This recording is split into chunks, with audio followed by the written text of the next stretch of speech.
जय माता रानी दोस्तों, मैं नीता विक्रम चैनल में आपका स्वागत करती हूँ। माता रानी के नाम का जयकारा लगाओ कमेंट सेक्शन में। जय माता रानी, हर हर महादेव सदैव लिखिए। माता गौरा की कृपा से पति की दीर्घ आयु होगी, बच्चों का सुख मिलेगा, घर में धन धान्य सुख सौभाग्य सदैव बना रहेगा। आप सभी को दोस्तों हरतालिका तीज व्रत की हार्दिक शुभकामनाएं।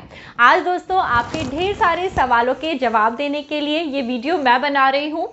तो इस वीडियो की शुरुआत करते हैं हरतालिका तीज व्रत के शुभ मुहूर्त के साथ। आप सभी को पता है भाद्रपद मास के शुक्ल पक्ष की तृतीया तिथि को हरतालिका तीज का व्रत रखा जाता है।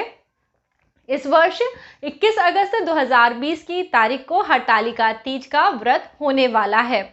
सुबह के समय पूजन का शुभ मुहूर्त होने वाला है 5:54 से लेके यानी करीब 6 बजे से लेके सुबह 8:30 बजे के बीच का। इस समय पे आप व्रत का संकल्प ले सकते हैं। घर में गौरी माता और भगवान भोलेनाथ का पूजन अर्चन कर सकते हैं। परंतु तीज का जो मेन पूजन होता है, जिसे बहुत महत्वपूर्ण माना जाता है, वो शाम के समय प्रदोष काल में होता है। क्योंकि प्रदोष काल के समय में भोलेनाथ माता पार्वती बहुत ही आनंद मुद्रा में होते हैं और भक्तों की सभी मनोकामनाओं को पूर्ण करते हैं। शाम में 6:54 से लेके 9:06 के बीच में आपको पूजा प्रारंभ कर लेनी है। पूजा की तैयारी आप दिन में 2-3 जितने भी बजे से करना चाहे करेंगे, पर पूजा का प्रारंभ यानी शुरुआत आपको शाम में 7 बजे से लेके यानी 6:54 है तो 7 बजे से लेके 9 के बीच में कर लेनी है। पूजा प्रारंभ करने के लिए जब हम दीपक प्रज्वलित करते हैं, भगवान पे सभी तरह के द्रव्य इत्यादि डालना शुरू करते हैं, उन पे पुष्प चढ़ाते हैं, तब हमारी पूजा प्रारंभ कहलाती है। तो ये तो हुई बहुत ही सामान्य छोटी सी जानकारी जो वीडियो के शुरू में आप सबको देनी थी मुझे। अब दोस्तों यदि आप पहली बार नीता विक्रम चैनल पे आए हैं तो क्या करेंगे, जल्दी से नीता विक्रम चैनल को सब्सक्राइब करेंगे और वीडियो के नीचे बने हुए लाल रंग के सब्सक्राइब के बटन को प्रेस करेंगे। बाजू में बनी हुई घंटी अथवा बेल के आइकन को भी प्रेस करिए मेरे सभी वीडियो देखने के लिए। व्रत त्योहारों संबंधी सही जानकारी आपको यहाँ पे प्राप्त होती है, जिससे आपको पूजा का पूरा फल प्राप्त हो। और इस वीडियो को ज़्यादा से ज़्यादा यदि आप शेयर करेंगे तो पूजा पाठ की बातें शेयर करने से क्या होगा, धर्म का लाभ आपको मिलेगा। और दोस्तों जो लोग जानना चाहते हैं घर गृहस्थी से जुड़े हुए कई अलग बेहतरीन टिप्स, वो नीता विक्रम फैमिली को भी जाके ज़रूर सब्सक्राइब करिए और देखिए, क्योंकि वहाँ मैं घर गृहस्थी से जुड़ी हुई बातों के आपके साथ वीडियो शेयर करती हूँ। बहुत सारे लोगों को पसंद आते हैं और अभी हाल ही में 1-2 दिन पहले ही हमारे 1000 सब्सक्राइबर पूरे हुए हैं, जिसके लिए मैं आप सबको धन्यवाद देना चाहती हूँ। तो दोस्तों आज हम बात कर रहे हैं हरतालिका तीज के व्रत के विषय में। किसी ने मुझसे पूछा क्या मैडम तीज का जो प्रदोष काल का पूजन है वो घर पे करा जाना ज़रूरी है? यानी सब लोग दोस्तों इस व्रत को समुदायों में मनाते हैं। कई सारी महिलाएं किसी एक के घर में इकट्ठी हो जाती हैं या फिर मंदिरों में इकट्ठे होके भगवान का पूजन अर्चन करते हैं और इस व्रत को मनाते हैं। पर किसी ने ऐसा बताया है कि इस व्रत को आपको अपने घर पे पूजन ज़रूर करना चाहिए। तो ये बिल्कुल गलत है, क्योंकि ये बहुत समय से दोस्तों परंपरा चली आ रही है। लोग बाग इस व्रत को अपने बहुत सारे बंधु बांधवों के साथ मिलके, सहेलियों इत्यादि के साथ मिलके व्रत का पूजन करते हैं। क्योंकि ये पूजा क्या होती है, बड़ी पूजा होती है। अब जैसे पूजा की जो मूर्ति है या पूजा की जो तैयारी है, जिसके यहाँ पूजन हो रहा है वो कर लेता है, परंतु पूजन करते वक्त जैसे अगर आपको पंचामृत चढ़ाना है तो आप अपने घर से वो बना के ले जाएंगे। भले दूध, दही, घी, शक्कर, शहद छोटी छोटी पुड़ियों में ही सही आप लेके जाइए या अलग अलग डिब्बों में लेके जाइए। रोली, टीका इत्यादि भी लोग अपने घर से लेके जाते हैं और उसका पूजन करते हैं। अब जो भी आपको दान पुण्य करना है, सपोज सब लोग अपनी अपनी पूजा करते हैं। अब अगर मुझे भोलेनाथ के लिए वस्त्रों का दान करना है, जनेऊ का दान करना है, तो ये मैं अपने घर से लेके जाऊंगी। अपना बेलपत्र लेके जाइए, अकौवे की माला, कनेर की माला, जितने भी पुष्पों की माला है अपने घर से लेके जाइए। पूजन आप किसी के भी घर में करें, पूजन मंदिर में करें, जहाँ चाहे करें, पर सामान हमारा होना चाहिए। इससे हमें क्या मिलता है, पूजा का फल मिलता है। पूजा के बाद दक्षिणा जरूर चढ़ाइए, इस तरह से पूजा पूर्ण होती है। दान करने से पूजा पूर्ण होती है। जो आपके ब्राह्मण देवता या जो भी आप ब्राह्मण को जानते हैं, उनके लिए 1 या 2 समय का खाना, जिसे हम बोलते हैं ग्रास निकालना, वो ज़रूर आप निकालिए। और उसको आप चाहें तो उन्हें पका के भोजन अपने घर पे आमंत्रित करके खिलाइए। ये संभव नहीं है तो जो कच्चा भोजन है, यानी आटा, दाल, हल्दी, मिर्ची, घी, नमक, ये सभी चीज़ों का एक बड़ा सा पैकेट बनाइए और वो आप ब्राह्मण देवता को अवश्य दीजिए। और जब भी खाने का सामान दें, वस्त्र दें, साथ में थोड़े रुपए दक्षिणा स्वरूप ज़रूर देने चाहिए। और आप दक्षिणा जब देते हैं तो उसका संकल्प करा लीजिए, इससे आपको पूजा का पूरा फल प्राप्त होगा।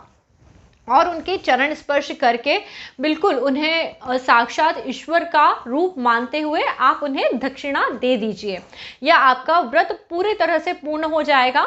ऐसा कुछ नहीं है कि अगर आप घर पे पूजन नहीं करेंगे तो व्रत नहीं होगा, क्योंकि दोस्तों ये पूजा इतनी बड़ी होती है। यदि आप घर पे पूजन करेंगे तो जहाँ पूजन करने जा रही हैं, प्रदोष काल का समय केवल 2 घंटे का है, आप दोनों जगह कैसे पूजन करेंगी?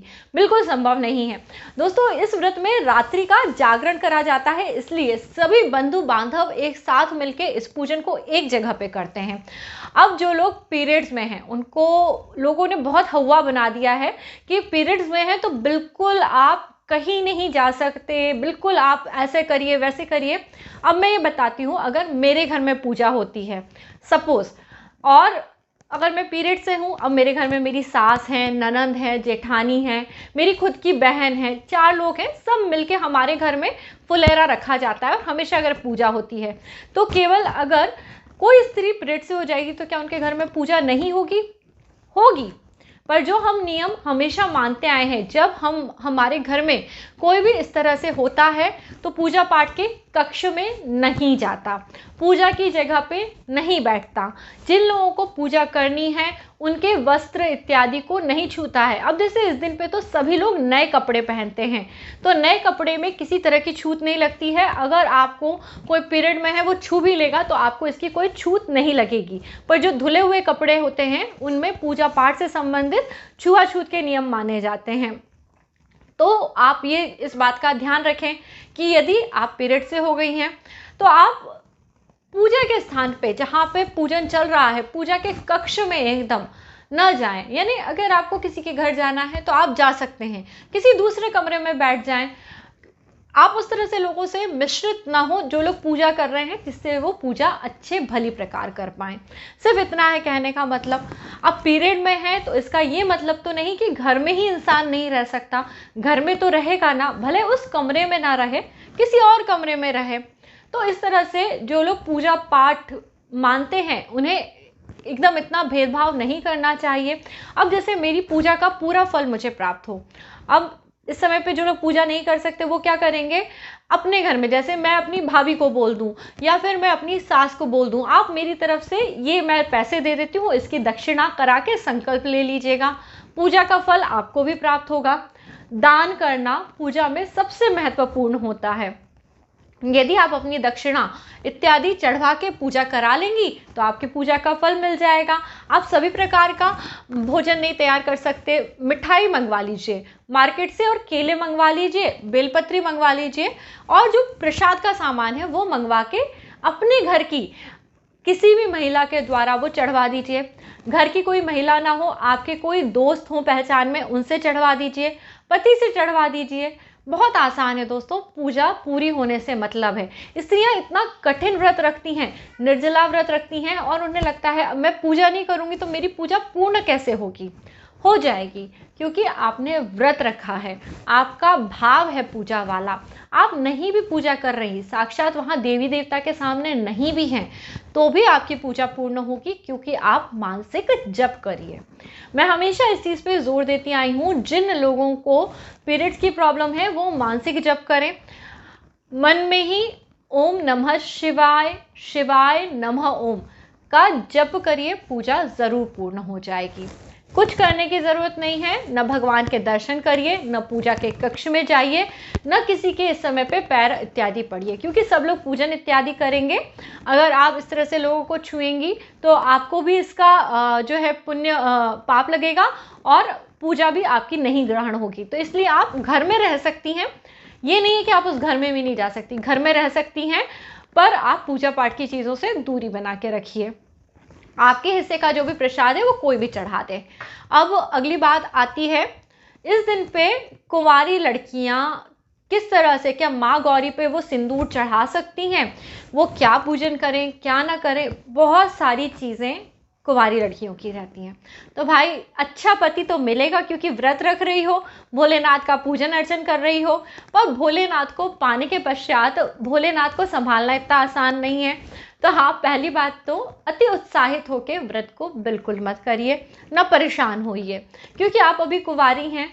यदि आप किसी प्रकार का दान पुण्य नहीं कर पा रही हैं तो आप 11 रुपये 51 रुपये का दान करिए, क्योंकि जो सुहागिन स्त्रियां होती हैं वो क्या करती हैं, पंडित जी के लिए पूरे कपड़े लेके जाती हैं, सास के सुहाग का बायना रखती हैं। सुहाग का बायना, बायना शब्द का भी आप लोगों को मतलब नहीं पता होता। बायना में कुछ नहीं होता, केवल मांग का सिंदूर, साड़ी, ब्लाउज जो भी आप देना चाहें वो, हाथ की चूड़ियाँ कांच की, और पैर का बिछुआ, नेल पॉलिश इत्यादि 4-5 चीज़ें मांग की, और जो बिंदी वगैरह लगाते हैं, यही सब चीज़ें जब हम एक साथ करके रख देते हैं और इसमें थोड़े पैसे रख देते हैं, मिठाई रख देते हैं, इस चीज़ को जो पूरी थाली हम बनाते हैं ना, इसे ही बायना बोलते हैं। तो मत परेशान हो, बायना बना लेना। और जो क्या कहते हैं, उसके लिए वस्त्र देने हैं पंडित जी के लिए, जिन्हें हम शिव के लिए दान मानते हैं, वो ला लीजिए।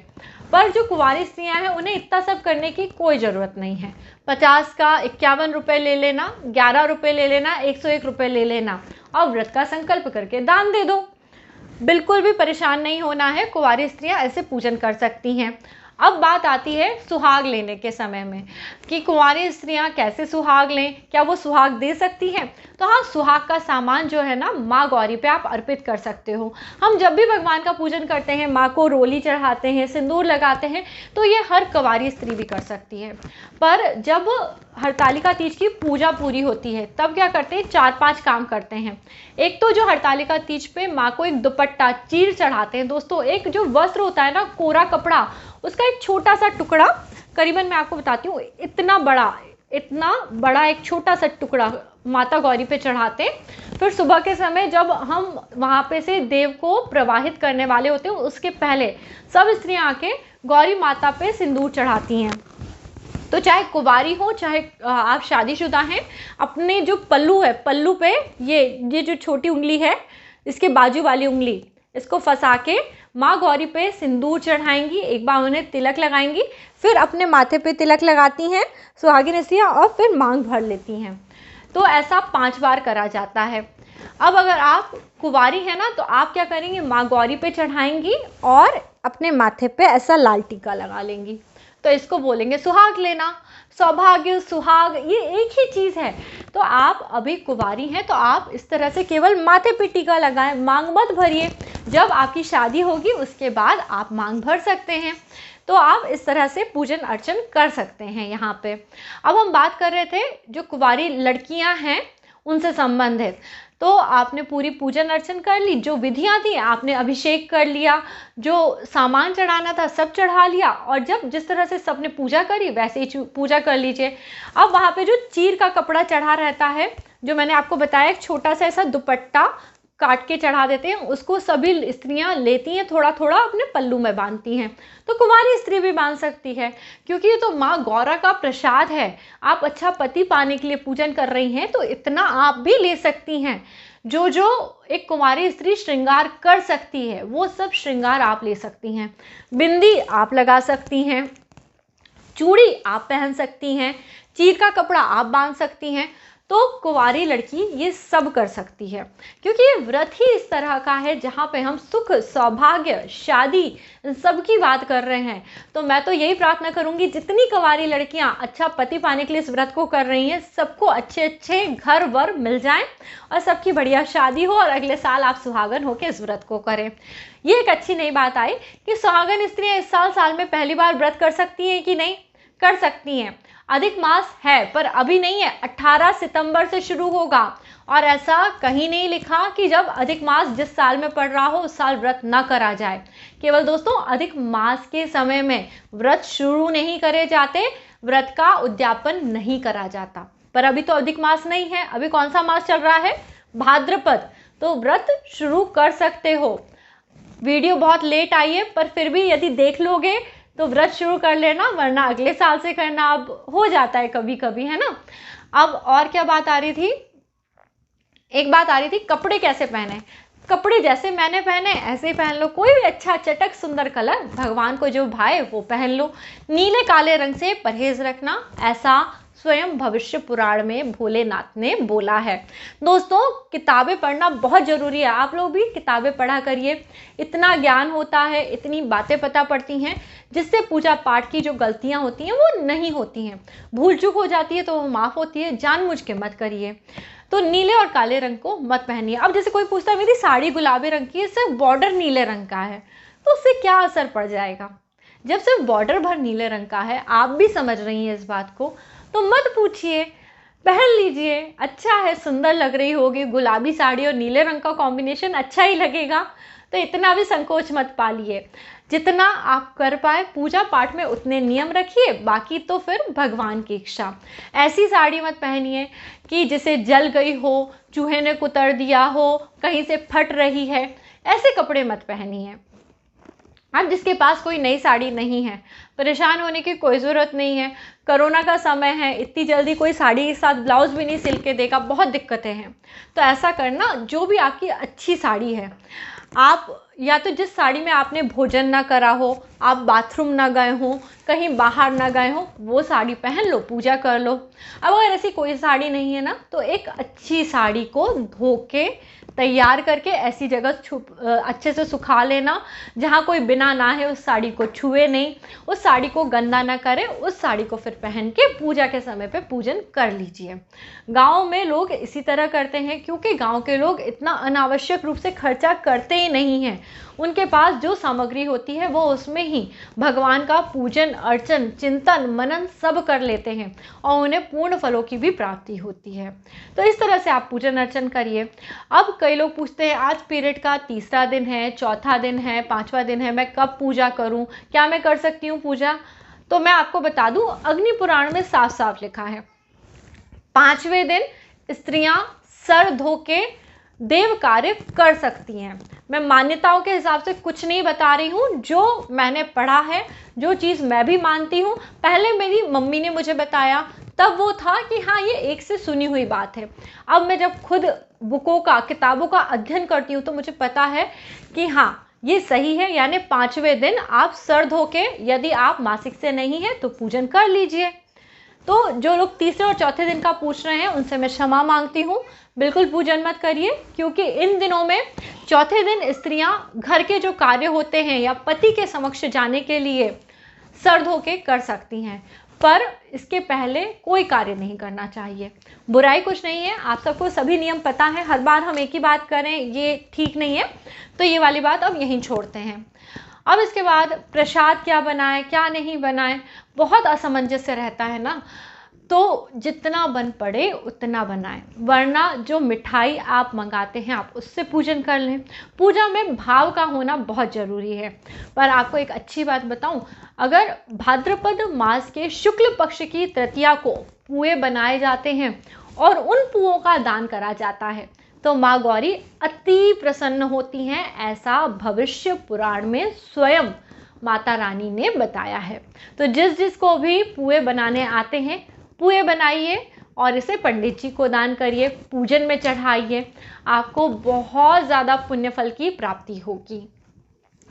दोस्तों तीज को लेके कई व्रत रखे जाते हैं। सौभाग्य तीज का व्रत होता है, ललिता तीज का व्रत होता है, रंभा तीज का व्रत होता है, अवयोग तीज का व्रत होता है, अक्षय तृतीया मनाई जाती है, कजली तीज होती है, हरियाली तीज होती है। माँ गौरी का हर व्रत आपके जीवन को सुख और सौभाग्य से भरता है, क्योंकि माँ गौरी ने क्या करा अपने जीवन में, जब वो हिमालय की पुत्री हुई तो उन्होंने तपस्या करी, और उन्होंने तपस्या किसके लिए करी? भोलेनाथ के लिए। तो जिसको जीवन में स्वयं शिव शंभू मिल गए उसको और क्या चाहिए। तो इस तरह से आपके जीवन में भी आपको जिस दिन भगवान की प्राप्ति होती है, आप उस व्रत को बहुत हर्षोल्लास के साथ करिए। बिल्कुल क्रोध मत करिए, बैर की भावना मत रखिए, कपड़ों को लेके, इसको लेके, उसको लेके दुखी मत होइए। जो है, जैसा है, जितना है उसमें पूजन अर्चन करिए। भोलेनाथ के पूजन में ना आपको महंगे पुष्पों की ज़रूरत है, ये नहीं कि आपको गुलाब के ही पुष्प चाहिए, आप उन्हें अकौवे का पुष्प चढ़ा देते हैं, उससे भी वो प्रसन्न हो जाते हैं। धतूरा चढ़ाते हैं, उससे भी प्रसन्न होते हैं।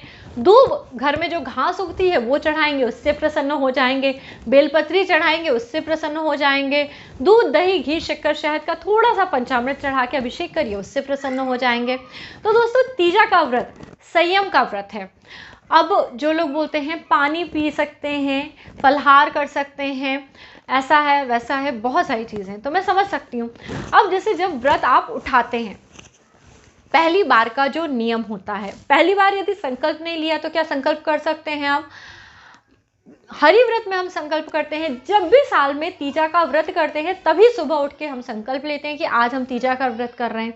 कई लोग जब पहली बार व्रत करते हैं तब वो संकल्प लेते हैं कि हम 12 साल इस व्रत को करेंगे। तो वो संकल्प और ये संकल्प अलग अलग है। अब अगर आप पहले से करते आ रहे हैं तो आप आज 12 साल का संकल्प तो नहीं लेंगे, तो आप इसी व्रत का संकल्प लीजिए।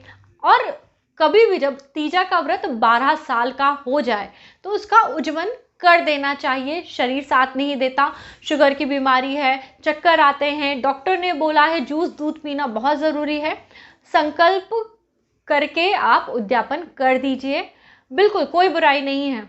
इसके बाद सुहागिन स्त्रियों का मन नहीं मानता कि इस दिन वो दाल चावल रोटी सब्जी खा लें, तो अन्न मत खाइए, दोबारा व्रत रख लीजिए, फलाहार करके व्रत रख लीजिए, कोई दिक्कत नहीं है। क्योंकि हमारा सबका मन करता है कि हम इस दिन पूजा करें, साल भर की इतनी बड़ी पूजा है, अभिषेक तो कर लें, दान दक्षिणा तो दे दें।